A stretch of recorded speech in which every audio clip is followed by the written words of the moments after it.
linguistik dan bahasa atau bahasa dan linguistik. Setelah kita melihat ya perkembangan sejarah ekuivalensi al-lughah, ya, kita akan beralih pada makna bahasa atau apa itu bahasa, gitu kan? Bahasa ya kita tentu tahu. Saya akan berawal ya. Kita akan mengutip seorang linguis Arab klasik ya, Ibnu Jini ya. Beliau wafat sekitar 300-an Hijriah ya. Apa yang beliau nyatakan bahwa al-lughah hiya aswatun yu'abbiru biha kullu qaumin an aghradihim. Apa itu bahasa? Bahasa adalah bunyi yang digunakan oleh setiap komunitas untuk mengungkapkan maksud dan tujuan mereka.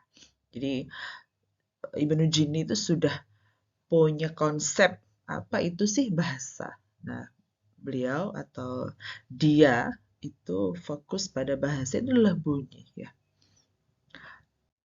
Baik, selanjutnya kita akan beralih pada Ibnu Khaldun ya. Apa Ibnu Khaldun yang dikatakan Ibnu Khaldun apa? Bahwa bahasa adalah ibaratul mutakallim an maqsudih. Ekspresi atau ungkapan dari penutur atas apa yang dia inginkan. Ya, jadi bahasa itu adalah ekspresi apa yang ada dalam pikiran, apa yang ada dalam hati, rasa, apa yang diinginkan ya secara umum. Kemudian selanjutnya kita akan bergeser pada Amin Al-Khuli ya. Amin Al-Khuli ini termasuk linguis Arab ya agak kontemporer sedikit ya, bergeser sedikit. Beliau punya buku yang cukup baik ya, Al-Khasais. Itu beliau mengatakan bahwa bahasa itu apa nizam i'tibati li rumuzin sautiyah تستخدم لتبادل الأفكار والمشاعر بين أعضاء لغوية.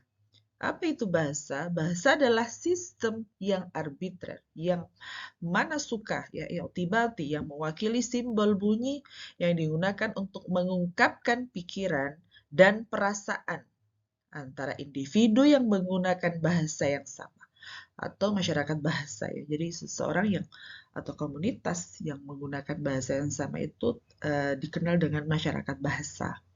Jadi semakin ke sini, semakin Al-Khulli ini seorang linguis Arab yang termasuk yang cukup kontemporer itu sudah mendefinisikan bahasa yang cukup luas ya. Yang hanya mungkin di awal Ibnu Jini hanya aswat ya.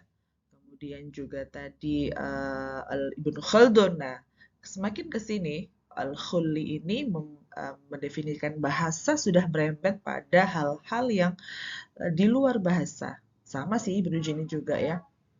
Nah, kita akan melihat bahwa dari sana ya linguis Arab mendefinisikan bahasa seperti yang demikian. Nah, kita akan melihat apa sih yang dimaksud bahasa menurut linguis Barat. Nah, kita tahu bahwa linguistik ya itu tidak pasti tidak terlepas ya. Kita tidak akan terlepas dari namanya Saussure ya, seorang linguis Barat ya dari Prancis ya.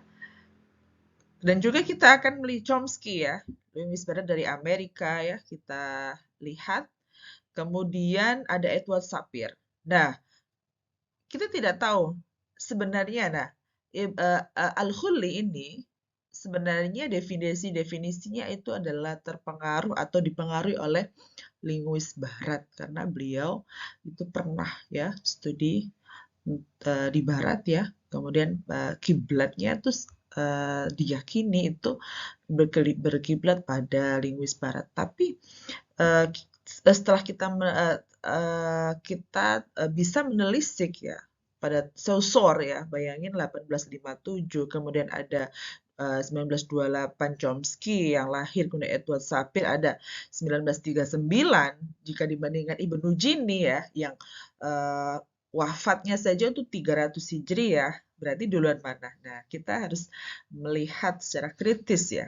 Jangan-jangan justru mereka linguis barat ini yang berkiblat pada linguis Arab gitu ya. Ibnu Jini, Ibnu Khaldun gitu kan. Tetapi ya yang dimunculkan ya selalunya adalah linguis barat, Saussure sebagai bapak linguistik gitu kan. Jangan-jangan bapak linguistik bukan Saussure ya. Bisa jadi Ibnu Jini atau Ibnu Khaldun yang juga punya karya tentang bahasa. Nah, sebagai akademisi ya kita tentu harus punya critical thinking ya, punya pemikiran yang kritis gitu kan. Sebenarnya duluan mana sih? Sebenarnya yang berkiblat itu justru linguis Arab atau linguis Barat yang berkiblat kepada kita, linguis Arab ya. Nah, ini dipikir. Nah, dalam tradisi intelektual itu apa namanya? Lahir ya, sejarah lahir, kemudian wafat atau kematian para ilmuwan itu menjadi tolok ukur ya, kemunculan duluan mana sebenarnya. Nah, ini tapi memang tradisi kita itu duluan mana atau siapa yang dulu itu ya terlihat dari karya yang mana ya, beliau karyanya yang muncul atau dipublikasi duluan. Nah, bisa jadi karena memang kita tahu bahwa linguis barat itu apa namanya? Publikasi akademik ilmiahnya itu mungkin ya itu lebih dulu ya, sehingga klaim akademik, klaim-klaim teori itu bisa diacu dari kapan karya itu dipublikasi. Nah, ini juga penting ya, jadi pelajaran besar bagi kita. Kemudian dari sana kita bisa melihat bahwa bahasa itu banyak deh definisinya dari berbagai perspektif dari bahasa itu sendiri maupun di luar bahasa. Ada sistem ya, bahasa itu sistem, bahasa itu lambang, bahasa itu bunyi, bahasa itu bermakna, bahasa itu arbitrer, i'tibatiyah, ada konvensional atau urfiyah, ada produksi, bahasa itu muntijah, universal, al-alamiyah, ada dinamis, dinamiyah, bervariasi, mutasyabihah, ada juga bahasa itu komunikasi, ittisal, ada juga bahasa adalah budaya, thaqafah. Nah, setelah kita membahas tentang bahasa, sekarang, nah linguistik itu apa posisinya? Nah, sebelum kita bahas jauh apa itu linguistik, kita akan melihat bahwa linguistik dalam tradisi linguistik Arab itu pernah ya, atau banyak istilah ya yang mewakili. Pertama adalah ilmu lughah. Linguistik itu ekuivalen dengan ilmu lughah. Nah, kita tahu bahwa banyak sekali ya literatur Arab ya, bahkan linguis Arab itu menulis karya-karya. Nah, sebagaimana dalam gambar ada beberapa literatur ya, buku-buku karya linguis Arab tentang ilmu lughah. Ada juga linguistik itu ekuivalen dengan fiqhul lughah. Kita lihat ya, sering sekali kita ada fiqhul lughah, mafhumuhu, wa mawdu'atuhu. Nah, itu ada. Ada ilmu lisan. Nah, ilmu lisan itu juga maksudnya dari linguistik ya. Ada buku tentang mafahim fi ilmi lisan ya. Ada juga al-lisaniyat. Kita tentu tahu ya, sering melihat atau membaca buku tentang al-lisaniyat wa asasuha al-ma'rifiyah. Nah, itu maksudnya ada linguistik gitu ya. Ada al-suniyat ya, itu kita tentu ada beberapa juga karya ya yang judulnya adalah al-suniyat. Ada lughawiyat. Nah, kita tentu tahu ada lughawiyat ijtimaiyah. Maksudnya adalah ilmu linguistik atau ijtimaiyah itu sosial, jadi sosiolinguistik. Nah, dari sana kita melihat bahwa linguistik itu banyak ekuivalennya dalam tradisi literatur Arab, baik klasik maupun modern. Nah, kemudian linguistik, orang yang mempelajari linguistik itu apa? Lughawi atau linguis ya. Nah, harus diingat bahwa tugas linguis itu bukan mahir dalam menggunakan bahasa itu, tapi dia adalah punya visi ya, misi untuk mengetahui secara mendalam mengenai kaidah-kaidah struktur bahasa dengan berbagai aspek mengenai bahasa itu. Jadi bukan mahir bahasa Arab, bukan mahir bahasa tertentu, tapi dia itu visinya ya, dia itu punya visi eh, mengetahui secara mendalam, membahas strukturnya, membahas morfologinya, membahas sintaksisnya, membahas semantik pragmatiknya, bukan menggunakan bahasa itu dalam sehari-hari ya. Kita harus tahu ya fungsi linguis itu atau tujuan linguis itu apa. Nah, kita beralih pada apa sih ilmu lughah? Tadi ada fiqhul lughah, ada lisaniyat, ada al-alsuniyat, ada lughawiyat. Nah, kita akan bahas ilmu lughah ya dari beberapa pendapat linguis Arab ya. Hijazi membahas bahwa atau menyatakan bahwa ilmu lughah adalah dirasatul lughah ala nahwil ilm. Jadi eh, studi atau kajian bahasa perspektif akademis ya, secara ilmiah gitu kan. Ada Al-Khuliyah membahas atau menyatakan bahwa ilmu lughah adalah ilmun yabhath fil lughah min jami'i jawanibiha as-sautiyah was-sarfiyah wan-nahwiyah wal-mufradatiyah wad-dalaliyah wan-nafsiyah wal-ijtimaiyah wal-mu'jamiyah wat-tatbiqiyah.